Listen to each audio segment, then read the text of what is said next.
Wir hatten diese Winter einmal die Gelegenheit, wir hatten meine Frau Tina, ihre Mama, hier so bei uns für 3 Wochen. Da wir kriegen über dem, weil ich in meine Frau auf einer Reise waren für 10, 12 Tage. Und über dem dann bleibt sie bei uns Kinder und das denken wir, dass sie wir oben ab in Vorstell.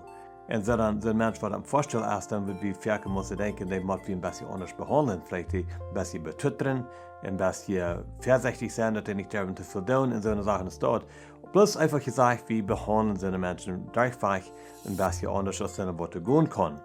Naja, nu wir sind aber für 3 Wochen hier so bei uns, wo wir wohnen, wir sind Trappen zum im Haus nehmen, Trappen zum Haus rauf. Da wird das denn, mit so einem Mensch, was er beim Vorstellen ist. Naja, die Frau wird sie dann beim bleiben, oder wird sie die Trappen nach und rauf, damit sie noch mal zwischendurch können.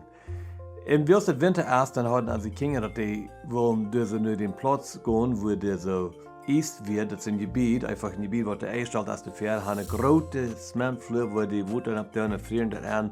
Dann haben die einfach so eine Show, wo diese in Aluminium Blatt, diese von unten haben, wo die Buben rutschen können. Das ist einfach eine Schnitt, wo die Buben rutschen können. Und die können gut ab und nicht alle wegen Hand haben da. Und so dann, was sie leiden ist, die früher ihre Großmama dann, das wäre meine Schwiegermama, meine frühere Mama, sie sagt, was du mit, du hast, wo wir ab und ist rutschen dann. Und sie sagt, jo, wieso nicht? Und sie führen dann die Hand und sie stecken rein und dann habt ihr Vorstellung ab, dann die Stufen an. Und dann früher als die Kinder, das aber nicht nach? Na, ich weiß nicht, ist das erlaubt?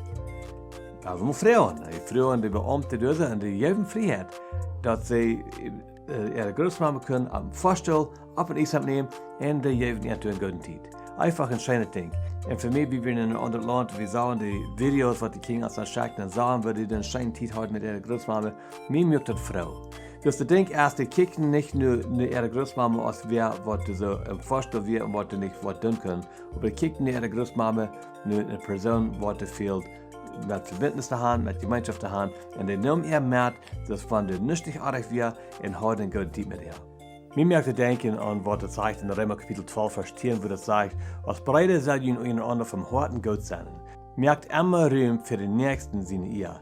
In anderen Videos sage ich, nicht bloß kicken und was mir bescheint, nicht bloß kicken und was wir können tun, um mich selbst behücken und betötern, aber wirklich wieder für andere Menschen auch schön merken. So, ich weiß nicht, wo du dich befindest, dass du da mal mit Menschen top bist, was du vielleicht nicht sehr gut rumgehen kann, was du nicht sehr viel tun kann, aber ich will die Mutter sprechen. Wenn du Gelegenheit hast, du Wort, was ihr mit annehmen, zu mir und auch einen schönen Zeit wiesen. Ich bin Henry Redekop, für die Karton-Dachten.